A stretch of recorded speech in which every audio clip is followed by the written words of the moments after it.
In a frosty Canadian park, hidden deep beneath layers of thick ice, scientists discovered a bizarre skeleton they named the Frozen Dragon. The skeleton had been in the frozen ice for millions of years. It took experts decades to work out the species of this strange fossil.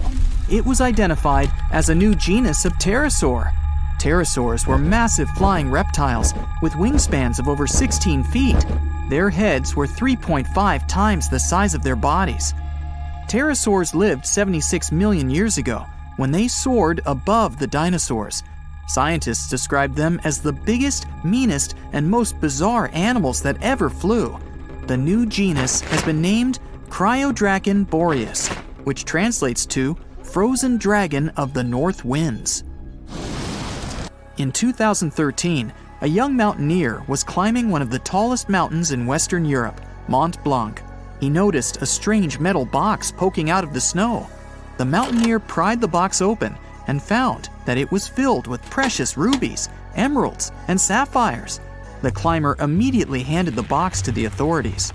It was discovered that the box likely belonged to a passenger on one of 2 flights from India that crashed into the mountain over 50 years ago. The box was valued to be worth over $200,000, and authorities are still searching for the heir to the small box of treasures. In northwest Siberia in 2007, a reindeer herder was on an outing with his sons when he noticed something strange in the ice. The man realized it was a frozen mammoth calf and immediately contacted the local museum. The calf was named Luba and was the best preserved mammoth mummy in the world at the time of its discovery.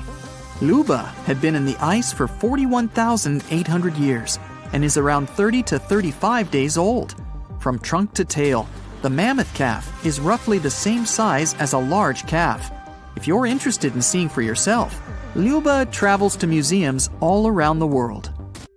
On the frozen continent of Antarctica, covered in layers of ice and snow, is Mount Erebus, the frozen volcano. The volcano was discovered in the middle of an eruption in 1841 by explorers on an Arctic expedition. The volcano is over 12,000 feet tall and has been active for the last 1.3 million years. Deep within the middle of the volcano is a huge crater filled with large volumes of molten lava. The volcano has occasional explosions, which means it's classified as being in continuing eruption. However, these eruptions are nothing to worry about because they're generally rather small. Back in 1991, 2 hikers were traveling across the Italian Alps when they stumbled across a body that they presumed to belong to a recently lost hiker. The duo trudged back down the mountain to report their unfortunate findings. Once the remains were recovered, it was clear that the body was not recent at all. Scientists determined that the Iceman was more than 5,000 years old and named him Otzi. The discovery was unlike anything scientists had ever before seen because the body was so well preserved. For years, Otzi was studied by scientists who discovered that our ancestors have a lot more in common with us than we ever knew before. Otzi was covered in ink body art. Research done on the contents of his stomach revealed that his last meal was dry cured meat, similar to the bacon we eat today. Otzi has at least 19 relatives living today, somewhere in Central Europe. Scientists were researching ancient squirrel burrows in Siberia when they came across something interesting. One of the squirrels had hidden away precious seeds deep beneath the ground. The seeds had been encased in ice for 32,000 years. The seeds were for the flower Silene stenophilia, which had long since gone extinct. Amazingly, scientists were able to recover plant tissue from inside the seeds and grow an entire crop of flowers. They've since reintroduced the previously extinct flower to natural habitats all across the world. In 1930, a team of Norwegian scientists sailed around the Arctic Ocean, conducting research on the seas and glaciers. They reached White Island, a dangerous and icy land no human had set foot on before, or so they thought. The scientists were shocked to discover the tip of a small boat sticking out of the snow. Frozen inside the boat, they found scientific equipment and various personal items, including a jacket monogrammed S.A. Andre. They had discovered the wreck of the famous André Arctic balloon expedition. In 1897, Swedish explorers, led by André, attempted to travel to the North Pole by hydrogen balloon. No one had ever heard from them ever again. People only found out what happened to them when the wreck was discovered 33 years later.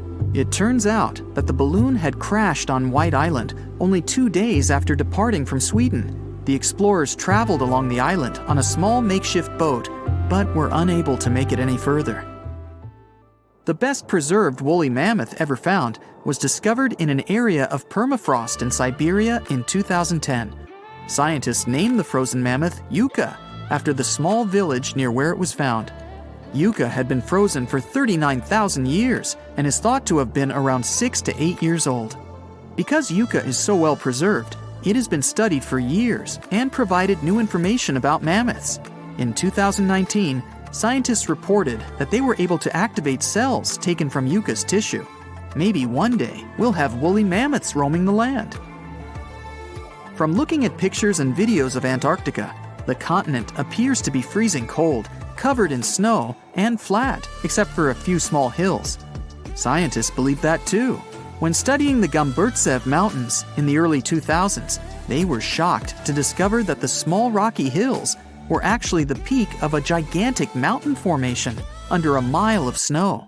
Using radar technology, researchers worked out that the mountains are really around 10,000 feet tall and sprawl across 750 miles. This is around the same size as the European Alps, except hidden under tons of ice and snow. At a gold mine in Siberia, a businessman was examining a nearby river when he noticed something interesting in the frost. It was a small woolly rhino calf that was later named Sasha. The woolly rhino has been extinct for 15,000 years. It's thought that Sasha could have been frozen in the ice for up to 39,000 years. Sasha is unique because it's the only full-body woolly rhino to have ever been discovered. Glaciers around the northern Italian town of Pelo have begun to melt. Artifacts from decades and even centuries ago have been discovered pouring out of the ice. Personal belongings from soldiers have been found, things like diaries, photographs, and even love letters. Historians have even uncovered an entire cabin preserved beneath the ice. The cabin was filled with hard metal helmets and clothes.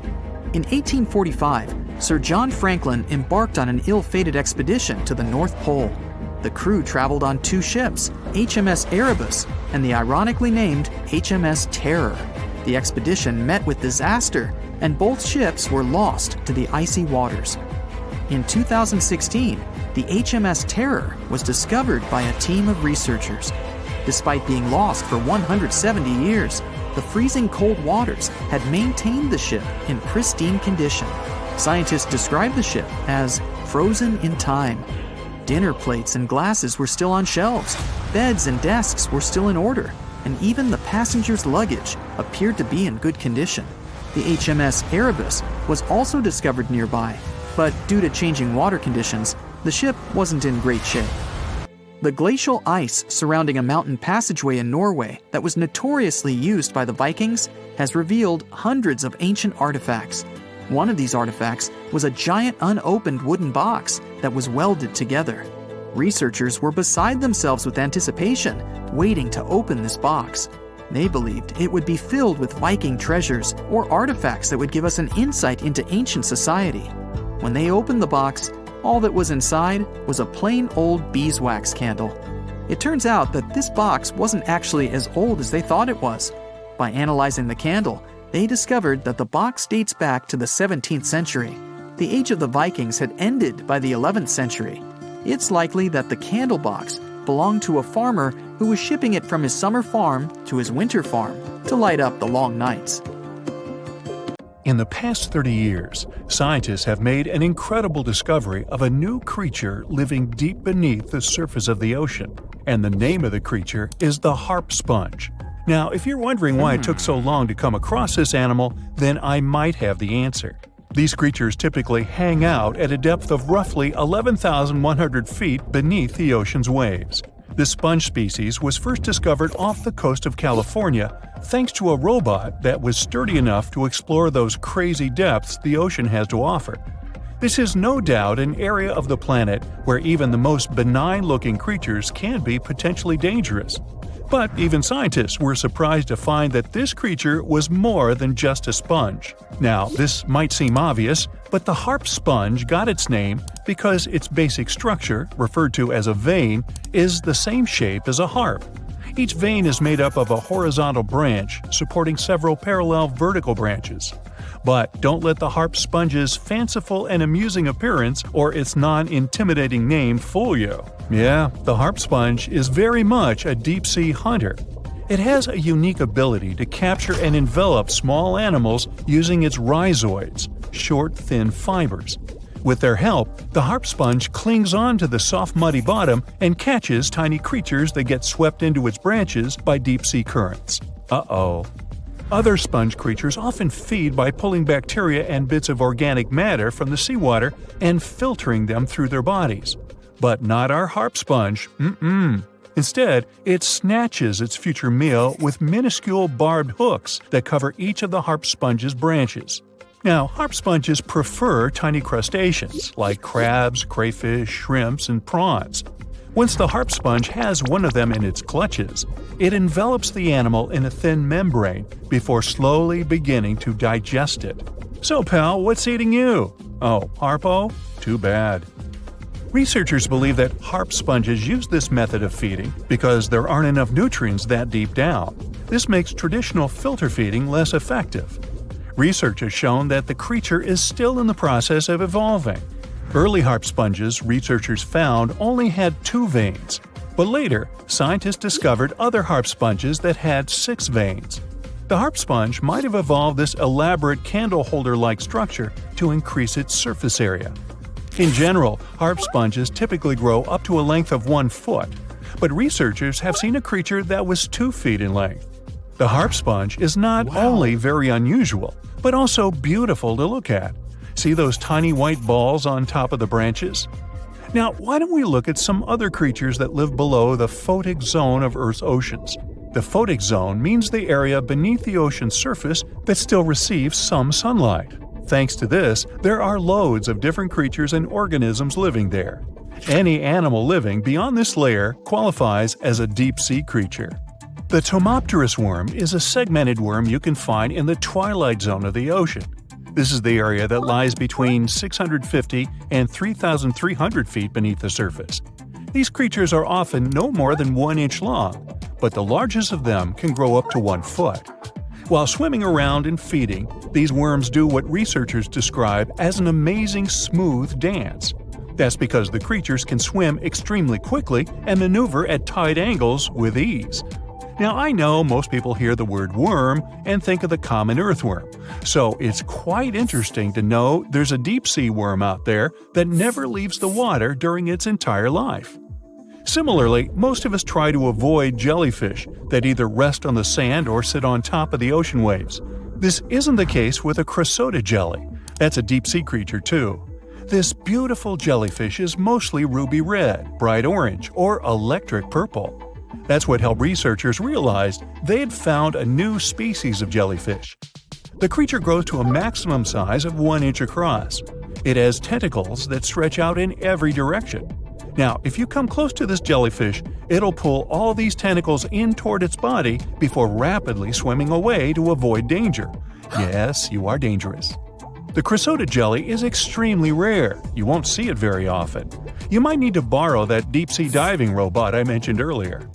While worms and jellyfish might seem quite harmless, this isn't the case with the Pacific viperfish. Ooh. This creature is equipped with a noticeably big mouth, like me, and the needle-like teeth inside are key to its hunting strategy. Pacific viperfish live at around 5,000 feet below the ocean surface, but they're among those numerous marine animals that migrate each night from the ocean depths toward shallower waters to dine. What's on the menu for dinner tonight? Lots of small fish and shrimp. The creature can grow up to 12 inches in length. Its 2 front fangs, which stick up from the fish's bottom jaw past its own eyes, are especially dramatic. When the fish unhinges its jaw, its mouth can open wide enough to engulf smaller animals, and the teeth form a cage to prevent an escape. Now, have you ever seen an underwater creature that looks like a strawberry? Trust me, it does exist. Just look at these dots on the strawberry squid. The creature has a big eye and a smaller one. You might think this unconventional pairing would be awkward and uncomfortable, but it's actually the opposite. The big left eye looks upward. It spots shadows cast by other animals in the dimly lit waters above. The eye's tubular shape helps it collect as much light as possible. On the other side of the squid's head, you can see its right eye. It's small and looks downward. This eye searches for flashes of bioluminescence produced by animals lurking in the darker waters below. Now, bioluminescence means the production and emission of light by living organisms. By the way, the squid has a nickname. And no, it's not Squiggy, although that's a great one. It's known as the cockeyed squid. This is simply due to the remarkable difference in size between its two eyes. I think I like Squiggy better, and so it goes. Since light doesn't reach the deep sea, the strawberry squid's body actually looks black. This helps the creature hide from enemies, such as sharks and dolphins. In general, the strawberry squid grows to a length of 5 inches. It typically lives around 3,000 feet below the surface, but floats to shallower waters at night. Now, the feather star is a marine creature without a backbone, but with feather-like arms that radiate from the center of its body. These creatures first appeared around 200 million years ago. Related to sea stars, they look like a flower, but if you approach them, they'll quickly swim away. But not all feather stars can swim. Many species can only crawl along the bottom of the seafloor. Like some of the other deep-sea creatures we've looked at, the feather star can adapt to its surroundings. It has a creepy ability to shed its arms, the same way some lizards can shed their tails. This also helps them escape from their enemies. Feather stars live all across the globe, from the equator to the poles, from the shallow waters on top of reefs to the deep, deep sea. Now, given that we're dealing with mysterious creatures, the name of this one is quite fitting. The swift vampire squid should be the official symbol of life in the deep sea. The animal has a dark red body, huge blue eyes, and a cloak-like web that stretches between its 8 arms. This, along with its name, may suggest that the creature is some form of a terrifying hunter. In reality, though, the vampire squid is a soft-bodied, timid creature, about the size, shape, and color of a football. It grows to roughly 12 inches in length and lives 3,000 feet below the waves. There's almost no oxygen there, but also relatively few predators. Whew, I think I'll need to decompress from this one. What's the scariest predator under the ocean? The crocodile? I don't think so. Loch Ness Monster? Please, it never existed. How about the Kronosaurus? Well, it is extinct, but you might be onto something. Let's take a look at what it'd be like if these creatures were still around today. First things first, what on earth was it? The Kronosaurus was a marine carnivore that lived in the cool, high-latitude Eromanga Sea. It covered vast areas of inland Australia between 90 and 120 million years ago, during the early Cretaceous period. Near-complete fossils of the creature were also found near Colombia, which is a country that has a noted connection to prehistoric reptiles and turtles. This fact makes it extremely possible that the monster I'm about to describe existed worldwide. You might have heard saurus and thought, oh, it's a dinosaur. But these were actually reptiles.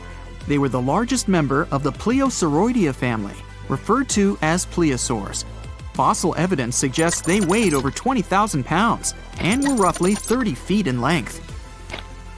Just to put that in perspective, the longest crocodile ever measured was a saltwater crocodile by the name of Lolong from the Philippines. It was 20 feet in length and weighed just under 2,500 pounds.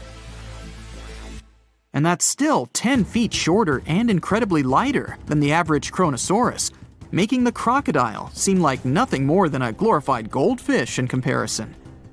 Despite its terrifying length, the most physically daunting feature of the Kronosaurus was its head.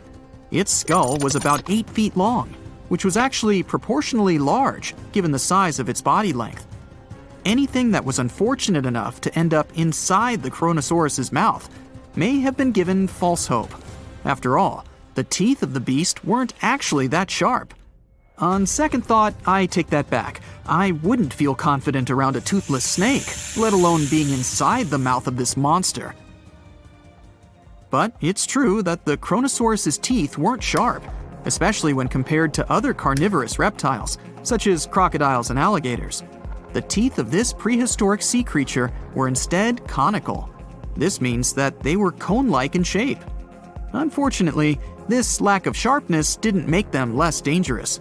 The teeth were enormous and could be up to 12 inches long from the crown tips to the bottom of the roots. This obviously meant that the Kronosaurus had an extremely powerful bite. It was estimated to be up to 30,000 newtons, which is almost twice as powerful as the bite of a large saltwater crocodile. Because of the bluntness of their teeth, they weren't suited for twisting their prey once in their grasp, but the size and shape of the teeth made them perfect for simple open and shut biting. They would have had no problem crushing hard objects such as the toughest of shells any sea turtle could offer. Just like crocodiles, the Kronosaurus is believed to have had a short neck. This may have been an adaptation to allow the beast to successfully catch small, evasive animals. Their body, in general, was fusiform and streamlined. This means it was narrowed at both ends and had very little resistance to the flow of water. The Kronosaurus was also equipped with 4 paddle-like limbs. The hind limbs were larger than the front ones. They could span approximately 7 feet in diameter. All in all, this set the Kronosaurus up to effortlessly propel itself through the waters and be an ultimate predator. Predator X, if you will? That's the name that was given to the fossil of a creature discovered near Svalbard, a Norwegian island group, in 2009. The fossil was identified as a 50-foot-long, 100,000-pound monster with a bite force of 33,000 pounds per square inch. This might be the highest bite force of any known animal. Although Predator X is yet to be classified as any specific type of animal, it was definitely a plesiosaur like the Kronosaurus. And even if it wasn't Predator X, the Kronosaurus was still most definitely a ferocious titan when it roamed Earth's oceans. The Kronosaurus actually got its name from the Greek mythological figure of Cronus, the father of Zeus. Cronus was viewed as a titan from a generation of super powerful beings. So what was it that the Kronosaurus, this terrifying monster, actually feasted on to satisfy its appetite? This creature was known to eat sea turtles, squid, and other larger marine reptiles of that time, such as elasmosaurids and ichthyosaurs. This suggests that if crocodiles existed in the realms of the Kronosaurus, they too might have turned into lunch for the beast. There's evidence from the fossil remains of the Kronosaurus that suggests that they also feasted on sharks, which I know is a disappointment to those of you who view that beast as the king of the ocean. Not when the Kronosaurus was around, my friend. In any case, grounding all kinds of food into small pieces to help digest them would have been difficult without small teeth. This explains the presence of rounded stones found in many of the remains of these sea creatures. Researchers believe these stones may have been swallowed to control buoyancy or to help process food. It's also entirely possible they were accidentally swallowed while feeding on other animals from the seafloor. As if the Kronosaurus even needed to be a meanie with its already existing power and size, there's also evidence to suggest that it indeed might have been. It turns out that after using all its impressive attributes to catch its dinner, the Kronosaurus first liked to play with its food, like a cat does with a mouse. I guess since the hunt was so easy for them, they needed to get their fun from somewhere else. Well, I think now you should have a good idea about these creatures. So let's ask ourselves what it would be like if they were still around today. And by the way, why aren't they? Well, the Kronosaurus was completely finished off by the same KT meteor that took out the dinosaurs 66 million years ago. But even before this catastrophic event, they were coming under increased pressure from an even bigger and more vicious family of carnivorous marine reptiles known as mosasaurs. You can't always be a top dog, I guess, or rather, top marine reptile. But what if this never happened, and they were still roaming Earth? Well, this might be obvious, but can you imagine what kind of impact that would have on sea tourism? based on the impact that famous movies about sharks and killer whales had, what do you think the presence of a Kronosaurus in the ocean would do to beaches? The very creature that would eat sharks and whales for breakfast. Beaches would certainly become a great place to go for a quiet walk, because nobody else would even be there. And what about such activities as boating, surfing, and scuba diving? You think anyone would dare try them, knowing that this 30-foot beast could be lurking beneath them? Let's give humans some credit and assume most of them wouldn't. This would cripple the global sea tourism industry, which is responsible for earning roughly $143 billion every year. Just to make sure this shocking point hits home, the most expensive yacht to ever roam the ocean was called the History Supreme. Its master bedroom was believed to have a statue made of T-Rex's bone and a wall made of meteorite rocks, as well as a 24-karat gold panoramic wall aquarium. Anyway, this yacht was worth nearly $5 billion, meaning you could buy 38 of them with the money lost in potential damages to sea tourism caused by the Kronosaurus. I'm sure that the yacht's owner was happy the beast never made an appearance in their luxurious aquarium. So luxurious, in fact, that some people believe the History Supreme, reportedly owned by some business genius from Malaysia, never even existed. Rumor has it that it was simply an elaborate hoax fabricated by the supposed designer. Anyway, I don't think the trouble would just stop there. People could actually be in serious danger, regardless of being near the ocean or not. No, I'm not about to tell you that this thing would grow legs, adapt to living on land, and start picking us off one by one. At least, I hope not. I'm just going to point out the damage that the Kronosaurus would inflict through its devastating impact on sea trade. In America, ocean transit accounts for 76% of national trade. On top of this, more than 100 vital pharmaceutical products originate in the sea. I'll also state the obvious and point out that the ocean is a huge food source for us humans. The presence of the Kronosaurus could have a great impact on our relationship with the ocean, something we usually take for granted. The giant shark that terrorized the oceans some 20 million years ago.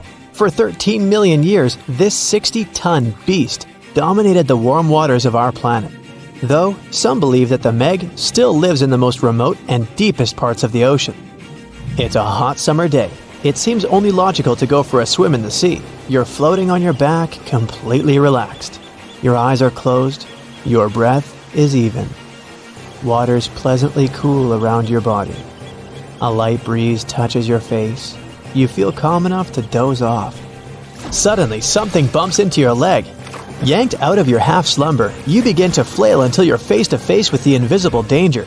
Luckily, all you spot is a couple of easily recognizable fins and cute smiley snouts. Phew, just dolphins. Guess you're lucky to meet them in the wild. These amazing creatures are so close, you can touch them. You've heard people say dolphins' skin feels rubbery, but to your mind, it's more like the inner part of a hard-boiled egg. One of the animals is so close to you that its salty smell fills your nostrils. You know, though, that dolphins don't have sweat glands. It means they don't sweat and are pretty much odorless. The smell you sense comes from the water they swim in. The largest and most ferocious predator to ever haunt the oceans, the megalodon shark dominated the seas for centuries before coming extinct millions of years ago. However, scientists managed to discover very few remnants of the giant shark. Everything we know about the great beast we've learned thanks to fossils of its giant teeth, which are just about the size of the average human hand. A megalodon skeleton has never been discovered. Shark skeletons are made mostly of cartilage, meaning that they decompose quickly. Luckily, sharks continuously shed and regrow teeth throughout their lives. One shark can go through 40,000 teeth in a single lifetime. Scientists have managed to study different types of shark species based on their teeth alone. The megalodon shark had around 276 teeth. When they fell out, those teeth landed in the seabed where they stayed for millions of years, fossilizing. Scientists found those teeth, and they're the only real record we have of the megalodon's existence. Megalodon teeth have been discovered all over the world. It means that unlike other marine animals of its time, the megalodon was intercontinental. Even today, most sharks and marine animals tend to stick to one sea or ocean. The megalodon shark swam freely around the world, moving between tropical and subtropical waters. Megalodon teeth have been found in every continent apart from the freezing cold waters of Antarctica. When a megalodon makes a starring appearance in a movie or TV show, it's portrayed to look like a giant version of a great white shark. Scientists previously believed that the megalodon and the great white shark both descended from one common ancestor. Still, it's not true. In fact, it's more likely that the megalodon was the arch-enemy of the great white shark's ancestor, the broad-toothed mako shark. That means megalodon wouldn't have looked so similar to the great white after all. In reality, the megalodon would have a shorter nose than the great white, along with longer pectoral fins to give the giant shark a stockier and more threatening build. They both had an excellent sense of smell though, so even in prehistoric times, it wasn't a good idea to go swimming with a chunk of raw meat in hand. And it certainly isn't safe now. Whether the Meg's hiding somewhere in the depths, which some still believe is true, or it's gone forever, younger cousins will still be there waiting. Also, both of them like to go after big marine mammals, so they would certainly have things to do together. That is, until the Meg got moody and accidentally ate its friend. You never know. These guys had a different hunting style. Great whites prefer to dive straight towards their prey and find its softest spot, like exposed legs or underbelly. Sometimes, an entire tooth would be found embedded in a bone of some bigger animal, such as a whale. Without the main parts they use for swimming, poor sea animals were then helpless and unable to escape. Yet whales were just a smaller part of megalodon's diet. Seals, sea cows, squids, dolphins, other sharks.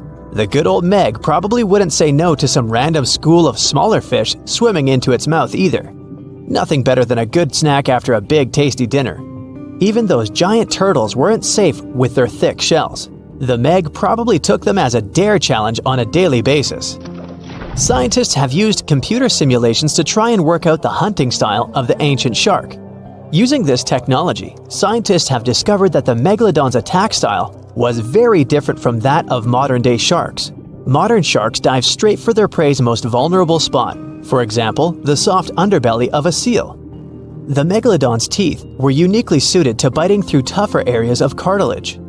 So, evidence suggests that a megalodon would first chew the tougher fins of their prey, rendering them unable to swim away before launching into their final attack.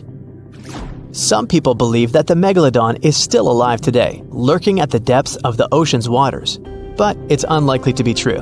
Megalodons are a warm water species, which means they would be unable to survive in the cold waters of the deep ocean. Most of the megalodon's potential prey live in shallower waters, meaning there would be very little for the megalodon to eat at deep sea level. Simply put, if there was an animal as big as the megalodon still living today, we would have spotted it by now. It is unlikely that you'll run into a Meg though. The sharks, like us, preferred warm coastal waters. Deep ocean living would be too cold for the beasts, and food would be scarce. Their entire bodies would also have to evolve to avoid being squished by the enormous water pressure down there. It's unlikely they're still around, but not impossible. Some good news if you do run into one is that the shark is pretty unlikely to eat you. You are way too small a meal for the megalodon, even if you have a couple of friends with you. This guy eats whales that are over 50 feet long. If you're having a beach party though, it's a different story. In a beach full of swimmers, the shark very well might creep up, scooping several humans into its giant mouth without even chewing. The fearsome name megalodon comes from two Greek words, megas, meaning big, and odont, meaning tooth. Combined, they mean big tooth, and it certainly lives up to its name. Just one of its chompers is the same size as a human head. It had 276 humongous teeth in total, across 5 terrifying rows. In all of history, only a couple of saber-toothed cats and the T-Rex had consistently bigger teeth. Now that's a showdown I'd like to watch. The megalodon vanished millions of years ago, leaving only huge teeth to be found by modern archaeologists. They literally disappeared with very few traces left. Scientists believe that over time, deep sea levels dropped and the ocean's temperature went down rapidly. Over a third of all marine life was wiped out as the oceans cooled and the number of animals at the bottom of the food chain plummeted. This had a catastrophic effect on the hungry predators at the top. Sorry guys. It became way too cold for these sun-loving sharks too, which made it difficult for them to reproduce since they gave birth in warm waters. The megalodon is usually described as a sort of great white shark, but this is just a common myth. In fact, the ancestors of today's great white existed at the same time as the meg, but they weren't best buddies and were even in competition with each other. The great white shark was a better hunter using its smaller size and agility to snap up the meg's prey quickly. They were also known to eat meg pups, who were only half their size. This didn't exactly help the whole extinction thing. While a great white was no match for an adult meg in a head-to-head fight, they sure weren't scared of stealing their food. This only left the bigger fish and whales for the meg, but its food supplies began to run out as whales swam to the cooler new seas. The whales adapted to prefer the colder temperatures, leaving our friend the meg behind. The megalodons either starved or were frozen into extinction by the Ice Age. Rather than a great white, the megalodon is more like a modern bull shark. It had a short snout, a flat lower jaw, and huge pectoral fins to support its massive weight and size. As scary as they are, these sharks were actually caring family guys. Several megalodon nursery areas have been discovered in Florida, Maryland, and Panama. They gave birth to their young in shallow water environments. We know this from discovering loads of tiny megalodon teeth found in these areas. I wonder if they had nannies too. Lions, dogs, cats, all these mammals sleep in pretty comfortable positions. But not whales. They look like giant floating loaves of bread, which is a scene one diver accidentally came across in the Caribbean Sea. 6 whales were just standing upright with their tails pointed down at a depth of about 65 feet below the surface. Scientists discovered that when sperm whales take a nap, they stay in this position for 10 to 15 minutes. They don't move or breathe. But these creatures spend only 7% of their time asleep, far less than other mammals. Usually, they either rest peacefully in the water or relax, slowly swimming next to other marine animals. When they're moving and sleeping at the same time, they're actually taking a nap. These animals can't go too deep and need to stay close to the surface. Great white sharks sleep and hunt at greater depths, which means one less thing to worry about when taking a quick nap. Plus, it gets pretty cold the deeper you go, and whales need warmer environments that can help them maintain the temperature of their large bodies. When alone, dolphins enter a stage of deep sleep. It usually happens at night and lasts for only a few hours at a time. While sleeping, the animal floats at the surface. It shuts down half of its brain, I can relate, together with the opposite eye. The other half is at a low alert level, awake and ready to react if some unwanted visitor comes closer. The part of the brain that is awake also sends signals when it's time to go up to the surface to take a breath of fresh air. Marine mammals have the blowhole. That's a flap of skin they can open and close whenever they want. People breathe automatically. Your body knows what it needs to do even when you're sleeping. But whales and dolphins have a voluntary breathing system. It means they need to consciously go to the surface to get some air. And one part of their brain needs to always be awake to inform the animal it's time to go up. Whales and dolphins can hold their breath way longer than other species. They also have a higher tolerance for carbon dioxide and can take in more air. Their red blood cells store more oxygen too.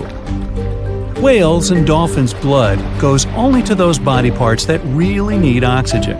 If a whale only uses its brain, heart, fins, and some other muscles needed for swimming at the moment, those will also be the only body parts that will get the oxygen. Digestion or other functions can wait. The ocean is not a place where you can relax and peacefully fall asleep. While sleeping, fish reduce their activity. Their metabolism becomes slow. Some of them keep floating in the same spot. Others find a safer place among corals or in the mud. Early in life, dolphins learn to make a unique whistle that helps others from their pod to identify them. That means these specific whistles are their names, and dolphins do respond to them. Clams have feet. It looks like a large tongue that sometimes protrudes from the shell, but that's actually the foot, and it's relatively long compared to the length of the animal. Clams use this limb to dig themselves in the sand. The blue whale is the largest living animal, and it's also larger than the majority of dinosaurs used to be. They can grow to more than 100 feet long and have a weight of almost 200 tons. That's like 50 adult elephants. A blue whale's tongue alone can weigh more than one elephant. Such a giant surely needs to eat a lot, 500,000 calories in just one mouthful. The blue whale's heart is the size of a small car and weighs 1,300 pounds. To move the blood through such a giant body, the heartbeats are so strong you can hear them even from 2 miles away. The heart of a whale beats only 8 to 10 times per minute. The whale is one of the loudest creatures out there. Its call can go up to 180 decibels, which is as loud as a jet plane. Almost 95% of jellyfish's body is made of water. For comparison, the human body is 60% water.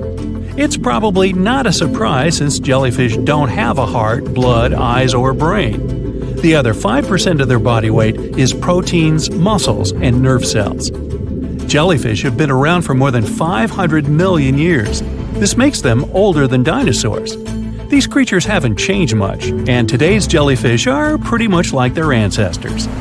These creatures live in the ocean, but in 1991, more than 2,000 jellyfish polyps were taken into space. Scientists wanted to see how they would react in the environment with no gravity. The jellyfish reproduced and created 60,000 new polyps, but unfortunately, those couldn't function normally after getting back to Earth. One species of jellyfish can literally live forever. As it grows older, the critter goes down to the seafloor to become a polyp again, and that polyp turns into a new jellyfish with the same genetics. Greenland sharks can live 500 years. This is an animal with almost the longest lifespan among vertebrates. Sperm whales are sociable creatures. They spend their life surrounded by their family. These animals support one another and have close friends they remember well, even if they don't see each other for a long time. Electric eels have small eyes that are not so effective in environments with no light, so they mostly rely on their electric organs. Those consist of 6,000 cells. Eels use them to stow power, similar to batteries. These creatures use electricity like bats use their radars or dolphins their sonar. An eel can also produce enough electricity to power a panel of light bulbs. There's a small tropical archer fish that can learn to recognize human faces. This fish has an interesting ability to spit small jets of water from its mouth. Researchers showed the fish the image of 2 different faces placed side by side. One was unknown and the other was familiar. The fish was supposed to spit water at the familiar one. The creature took the right guess more than 80% of the time. Every year in the winter, great white sharks that live along the California coastline disappear. It feels as if they take a vacation for 30 to 40 days. The animals go to a point halfway between Hawaii and Mexico. They might do it to get some food, relax, or hang out with their buddies from other areas. The spot is now called the Whale Shark Cafe. Some types of sharks, like makos, whale sharks, or white sharks, breathe in a very specific way. It requires them to swim all the time. They also need to move quickly and with their mouth open. This way, the oxygen can enter and reach their gills. Sea sponges are some of the most primitive animals. They're immobile, don't have a mouth, eyes, bones, brain, heart, lungs, or any other organ whatsoever. And still, they're alive. There's such a thing as a sea unicorn. That's an animal called the narwhal. Its horn is actually a tooth that can grow up to 10 feet long. Manatees, also known as sea cows, are distant relatives of elephants. Their weight can go up to 1,000 pounds. These creatures are vegetarian and need to eat around 10% of their total weight on a daily basis. That's lots of sea salad. In some cases, manatees share space with alligators, but they get along pretty well. You can even find a photo from Florida where an alligator rides a manatee's back. Frogfish have special fins that help these creatures walk along the sand. They're very useful in shallow waters. A ghost pipefish is hard to see, but once you spot it, you're bound to get really surprised. Its head makes up over 40% of its body. Crabs don't feel like wasting time on such formalities as putting foods in their mouth. That's why they taste it with their feet, which is where their taste buds are. Marine iguanas are the only lizards on our planet that like spending time in the ocean, even though they mainly live on land. They're herbivores that feed in shallow waters and swim like snakes. Iguanas use their long claws to hold onto the bottom when they need to graze. Green turtles can cross over 1,400 miles when migrating. They try to find the perfect spot to lay their eggs. Penguins sort of fly when they're underwater, reaching a speed of 25 miles per hour. More than 5 million years ago, I've heard, I wasn't around then, deep-sea worms and humans had a common ancestor. So we still share 70% of our genes with these creatures, and with sea stars, squid, and octopuses. The ocean covers over 70% of our planet, and over 80% of it is unexplored. More than 1 million species live there. But there are not only animals, 3 million shipwrecks are lying all over the ocean floor, hiding mysterious stories. Many of them are yet to be discovered.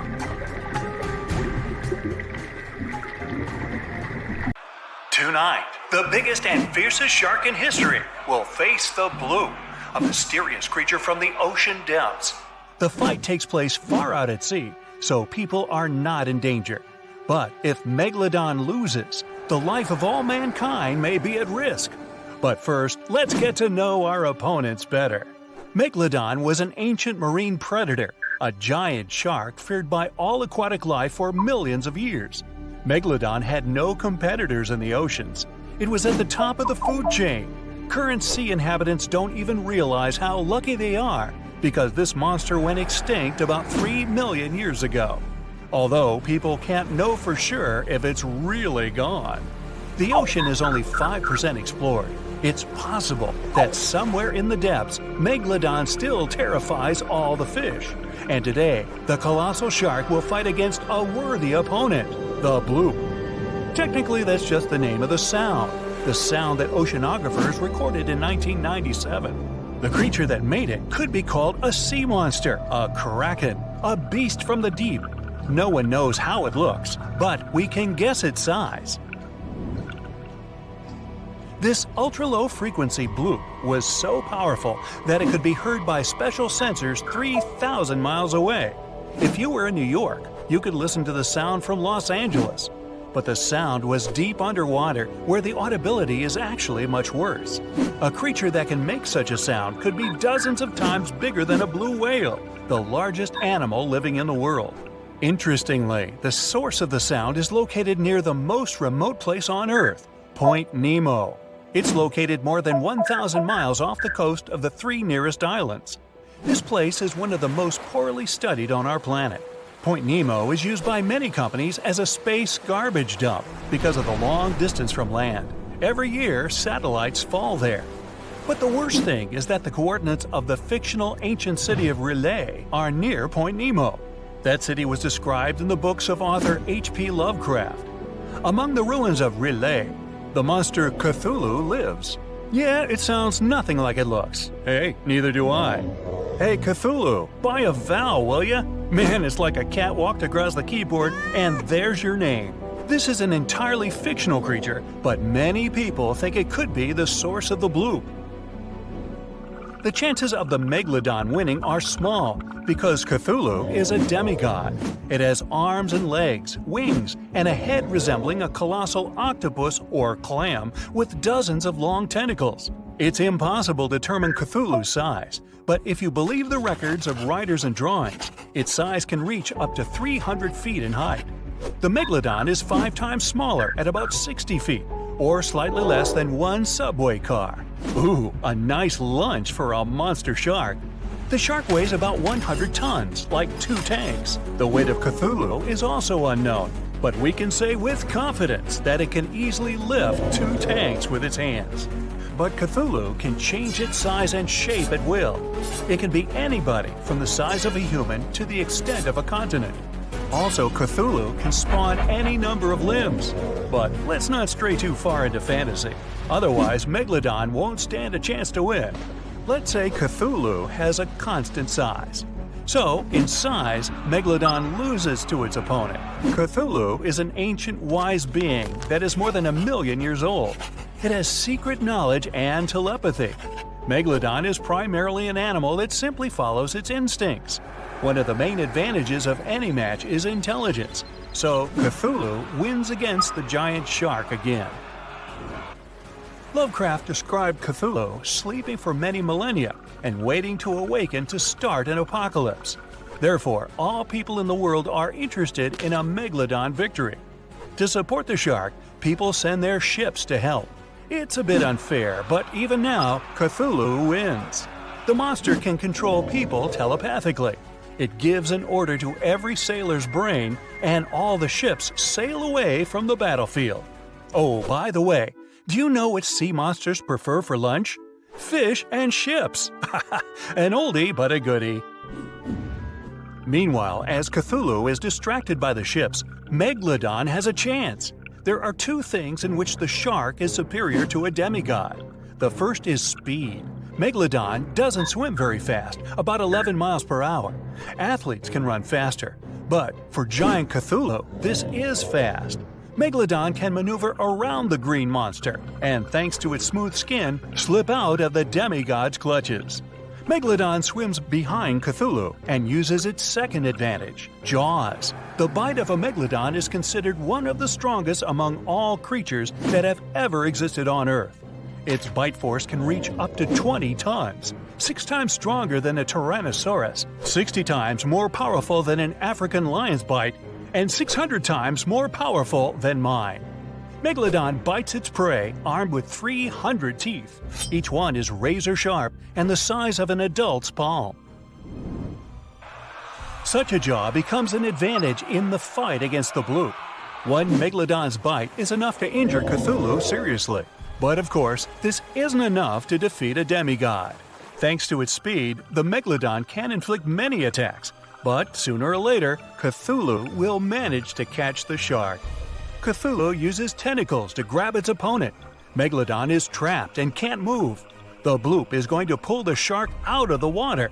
It seems that the green monster will win the fight. But several unknown objects are approaching the place of the fight. Cthulhu is being attacked from all sides.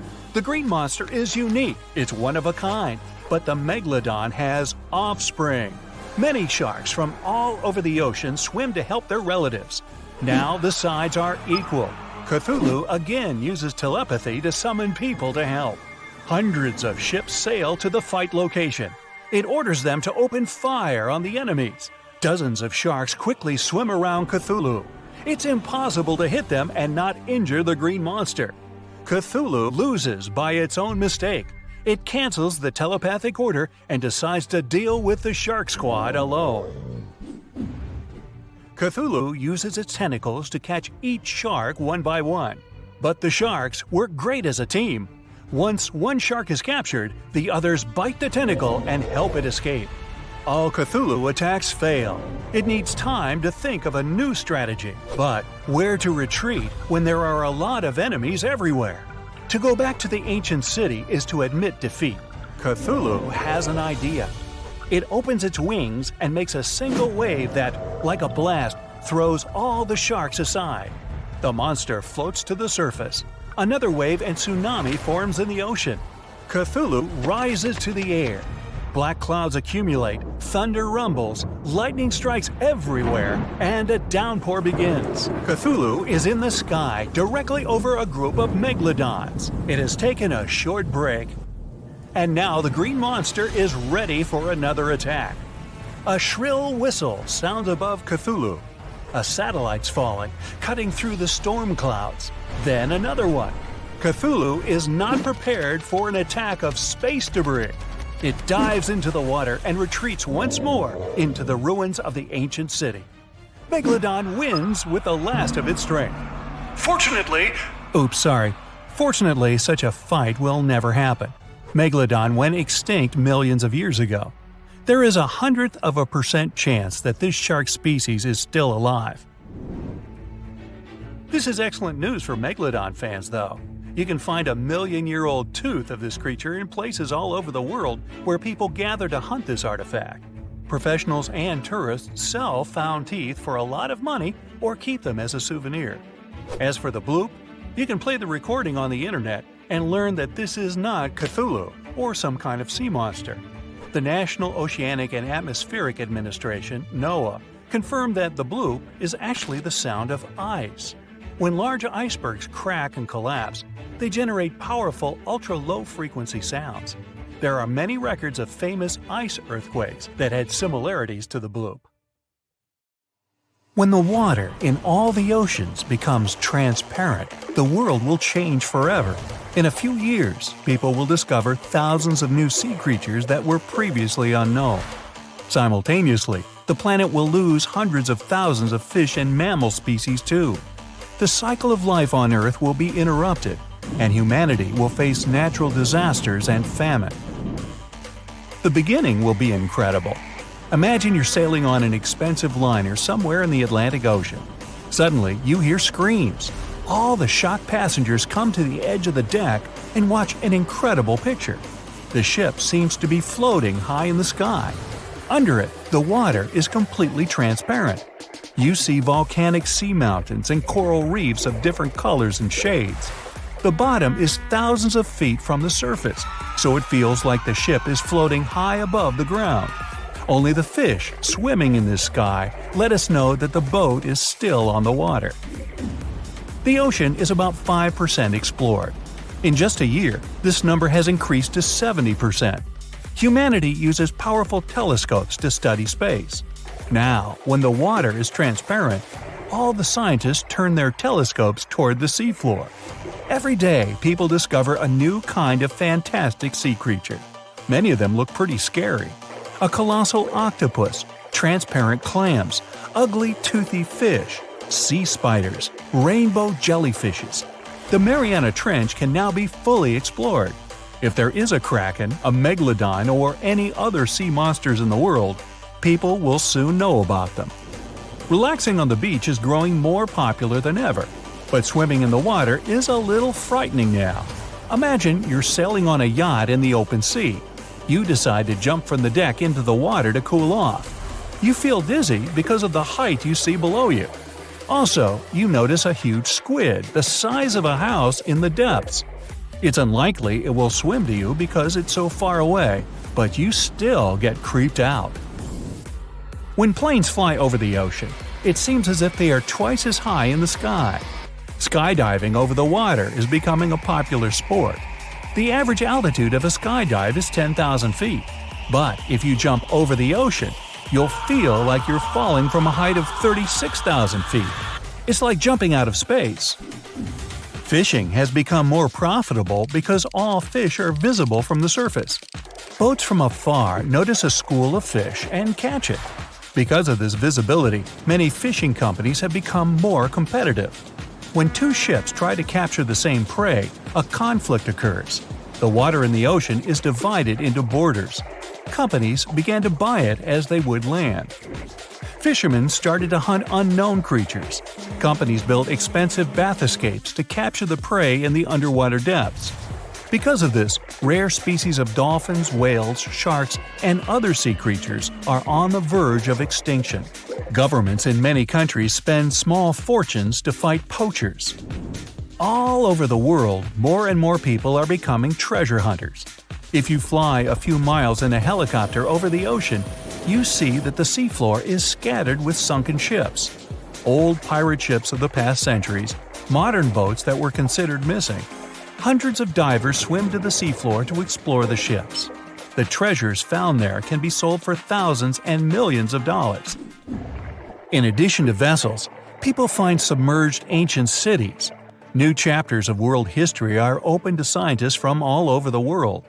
People would finally solve the mystery of Atlantis and find out why crafts disappear in the Bermuda Triangle. The number of shipwrecks in the world has significantly decreased. Even if a boat sinks, rescuers quickly notice it and fly to help. Submarines no longer sail almost anywhere in the world. They served as secret stealth vessels, but now all secrecy has become transparent along with the ocean. Besides the treasure, people see all the garbage that has been thrown into the seas. Billions of tons of plastic lie before the eyes of all mankind. All the water is littered with trash of different colors and different sizes. It's undeniable how marine life suffers from this. It's impossible to turn a blind eye. People decide to save the ocean. In many countries, releasing plastic into the sea becomes illegal. Plastic recycling plants are built in a lot of cities. All the world's sea ice has become transparent. Trips to the Arctic are trending. The Valley of Ice and Cold now resembles a world of crooked mirrors. Some of the ice is so transparent you can't even see it. Because of their transparency, more sunlight passes through. The water level is rising, but it's not a big problem because the water in the ocean evaporates faster too. These massive vapors condense into huge thunderclouds. Heavy rains pour for weeks and even months. Some cities are flooded. Many countries have declared a state of emergency. Previously, the ice reflected the sun's rays and sent them back into space thanks to its white color. Now, vast chunks of ice, some the size of a country, let light through. Our planet gets too much ultraviolet light. Because of this, the atmosphere is being destroyed.